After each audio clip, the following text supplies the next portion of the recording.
नमस्कार, मैं हूं अशोक वर्मा। आप देख रहे हैं टीवी 20 न्यूज। अब शुरू करते हैं खबरों का सिलसिला।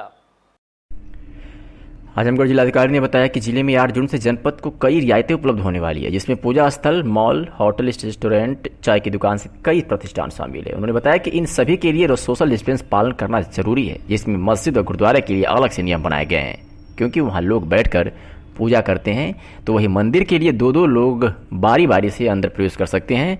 वही मॉल में जाने के लिए बाहर ही सैनिटाइज की व्यवस्था करनी होगी व गेट को खोलने के लिए एक व्यक्ति की तैनाती होगी। इस बाबत क्या कुछ कहा आजमगढ़ जिलाधिकारी ने, आपको सुनवाते हैं।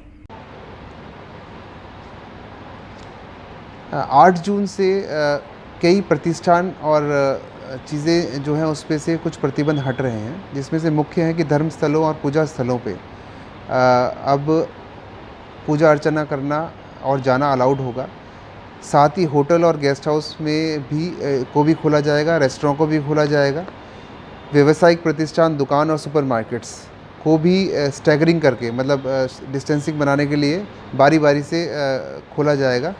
अस्पताल और कंटेनमेंट जोन, इनको भी की नई गतिविधियां शुरू होंगी, तो उसके लिए बहुत सारे नई व्यवस्थाएं की जा रही हैं, जिसके बारे में मैं थोड़ा सा आपको बताना चाहूँगा। डिटेल SOPs हम सभी व्यापारियों को और सबको जो भी संबंधित हैं उनको हम उपलब्ध करा देंगे।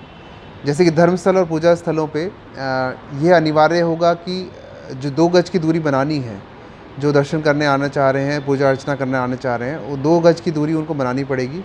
तो सभी हमारे जो धार्मिक स्थल हैं, मंदिर, मस्जिद, गिरजाघर, गुरुद्वारे और बाकी सभी को इसको फॉलो करना पड़ेगा। उसके लिए 2 गज की दूरी बनाने के लिए सबको गोले इस तरह बनाने पड़ेंगे जिसमें कि उसमें लोग आराम से खड़े हो सकें और अपनी बारी का इंतज़ार करें। अंदर अर्चना करने के लिए जो निश्चित जगह है उसके हिसाब से वहाँ पे अलाउड किए जाएंगे कि 2 गज की दूरी उनकी हो सके अंदर पूजा स्थल में जाने के लिए भी। और साथ में जो पूजा अर्चना करेंगे और जो बाकी लोग हैं, धार्मिक धर्मगुरु हैं, उन सबको भी मास्क और ग्लव्स पहनने के लिए की व्यवस्था करनी होगी। साथ में एक उसकी व्यवस्था करनी होगी कि माइक के माध्यम से ये चीज़ें प्रसारित हो सकें, जिससे कि लाइन में सब लोग आराम से लगें और व्यवस्थाओं के बारे में जो भी दर्शनार्थी हैं उनको सूचना मिल सके। साथ ही होटल और गेस्ट हाउस के लिए भी डिटेल गाइडलाइन जारी कर रहे हैं, जो कि होटल वालों को अपने यहाँ प्रदर्शित करना होगा, जिसमें मुख्य है कि गेट पे एक जो गेट कीपर रहेगा उसके हाथ में सैनिटाइज़र होना अनिवार्य होगा। थर्मल स्कैनिंग उनकी अनिवार्य रूप से करी जाएगी और जो सामान लेके आ रहे हैं उनकी भी सैनिटाइजेशन उनको करना होगा। हर कमरे को गेस्ट के आने से पहले और गेस्ट के जाने के बाद पूरी तरह से सैनिटाइज़ करना उनके लिए अनिवार्य होगा। जो होटल स्टाफ होगा उनको हर समय ग्लव्स, मास्क और बाकी व्यवस्थाएं उनको करनी होगी। सैनिटाइज़र की व्यवस्था उनको रखनी होगी। और अगर जहाँ पे एक साथ लोग इकट्ठे होते हैं, जैसे बैठना है, उनको 2 गज की दूरी के हिसाब से बैठने की व्यवस्था उनको करनी होगी। ये उनको व्यवस्था करनी है, बाकी डिटेल्स हम जारी कर रहे हैं। रेस्टोरेंट में खास तौर से ध्यान रखना होगा कि 50% जो क्षमता है बैठने की, उससे 50% क्षमता में रेस्टोरेंट चलेगा। और जैसे ही एक टेबल खाली होती है और टेबल कुर्सी दोनों की सैनिटाइजेशन करा जाएगा। यहाँ पे भी थर्मल स्कैनिंग का गेट पे और सैनिटाइज़र्स का गेट पे जो गेट कीपर है उसकी व्यवस्था होगी, वो करेगा।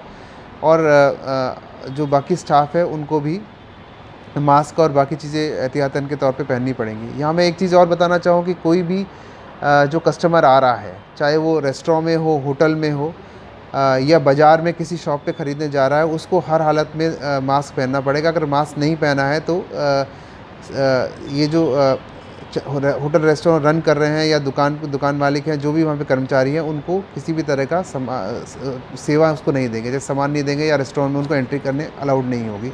इसका पालन वो कराया जाएगा। साथ ही मार्केट्स में भी देखा गया है कि मास्क पहनना जो है वो अनिवार्य करना बहुत आवश्यक है।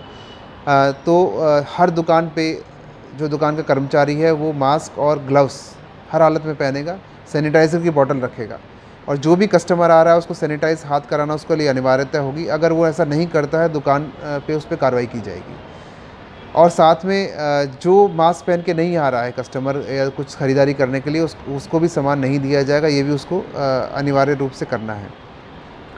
इसके अलावा जो आपके व्यावसायिक प्रतिष्ठान हैं, मॉल्स हैं, सुपरमार्केट्स हैं, उसमें भी गेट कीपर की व्यवस्था करनी पड़ेगी। थर्मल स्कैनिंग की व्यवस्था अनिवार्य होगी और साथ में सैनिटाइज़र हर जो कस्टमर आ रहा है सैनिटाइजर से उसके हाथ धुलाने की व्यवस्था भी होगी। उनको भी अपने मॉल की डेली शुरुआत होने से पहले और शाम को सैनिटाइजेशन करना आवश्यक होगा और जो साप्ताहिक बंदी है उसको पालन उसको करना होगा, जिससे कि उसके सारे सब सामान के सैनिटाइजेशन की जा सके। इसके अलावा सब्ज़ी मंडी में भी एक प्रोटोकॉल बनाया गया है कि सब्ज़ी मंडी पे जो बड़ी सब्ज़ी मंडी यहाँ पे जहाँ पे गांव देहात से सब्ज़ियाँ आती हैं, तो उनका टाइम सुबह कर दिया गया है कि वो जो भी ट्रक आते हैं सुबह खाली करेंगे। उसके बाद जब वो व्यवस्था हो जाएगी उसके बाद लाइन लगा के जो कि थोक विक्रेता हैं, थोक खरीदार हैं, वो आएंगे और सामान अपना लेके जाएंगे। तो उसकी व्यवस्था वहाँ पे पूरी कर दी गई है, उसका पालन उनको करना पड़ेगा। वहाँ पे मेन सब्ज़ी मंडी जहाँ पे आता है वहाँ पे कस्टमर्स फुटकर जो विक्रेता हैं उनको अलाउड नहीं होगा। इसके अलावा जो मंडियाँ शहरों में चल रही हैं उन मंडियों को भी सोशल डिस्टेंसिंग के हिसाब से बैठने के लिए व्यवस्था करनी अनिवार्य होगी। और जो गांव में साप्ताहिक मंडी लग रही है उसमें भी उनको करना अनिवार्य होगा, ये जारी है। साथ में टू व्हीलर्स जो हमारे जा रहे हैं, टू व्हीलर्स पे 2 लोग अलाउड कर दिए गए हैं, बट दोनों को मास्क पहनना अनिवार्य है। और साथ में 3 व्हीलर्स और टैक्सी, इसमें भी 1+2 की व्यवस्था है कि एक ड्राइवर और 2 लोग रहें। सबको मास्क पहनना अनिवार्य होगा। अगर मास्क नहीं पहनता है तो टू व्हीलर और टैक्सी वाला जो है उनको एंटर ना करने दे, ये उनके लिए निर्देश दिए गए हैं। तो इस तरह काफ़ी व्यवस्था की गई है और चालान करने की व्यवस्था पुलिस द्वारा की जा रही है कि जो मास्क नहीं पहनेगा उनको फ़ाइन किया जाएगा। तो इसमें इसका पालन करें। साथ ही NRLM के माध्यम से जो स्वयं सहायता समूह है उसके लिए हम जगह जगह स्टॉल बनाएंगे मंडे से, जहाँ पे सस्ते दर पे जो फिक्स दाम है उसके हिसाब से मास्क अगर किसी को लेना है तो वो ले सकता है, वो व्यवस्था